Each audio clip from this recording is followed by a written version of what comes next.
আচ্ছা, প্রথমেই জানতে চাইবো যে আপনি যেখানে আমি পড়তেছি, দাঁড়াও। সেদিন কি হয়েছিল? 28শে সেপ্টেম্বর আপনি ঢাকা ইউনিভার্সিটিতে গিয়েছিলেন, একটা ভিডিও আমরা দেখলাম যে সোশ্যাল মিডিয়ায়। কি হয়েছিল আপনার সঙ্গে, একটু বলবেন? এটা 28শে সেপ্টেম্বর না, এটা বলতে পারেন 29 তারিখ। সরি সরি 29 তারিখ, কারণ 28 তারিখে আমার জননেত্রী শেখ হাসিনার জন্মদিন ছিল। তো সেদিন বিকেলে আমি দেখি আমার আমার নেত্রীর নিজ হাতে গড়া তার মেট্রো রেলের পিলারে তার ছবিতে জুতা নিক্ষেপ করে অসম্মান করা হচ্ছে। তো আমার নেত্রীর নিজ হাতে তৈরি ওই মেট্রো রেলের পিলারে অসম্মান করবে, সেটা তো আমি মেনে নিতে পারি না। আমার কথা হলো, আমার নেত্রীকে যেখানে অসম্মান করা হয়েছে সেই জায়গাতেই কেক কেটে আমি সম্মান জানাবো।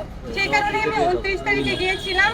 তো ওইখানে যাওয়ার পরে আমি ওখানে 3টা বাজে পৌঁছেছে, 3টা সাড়ে 3টার মধ্যে আমার কেক কাটা, তারপরে অনেক সাংবাদিক ভাই ছিলেন, ওনাদের সাথে আমার কথা বলা শেষ।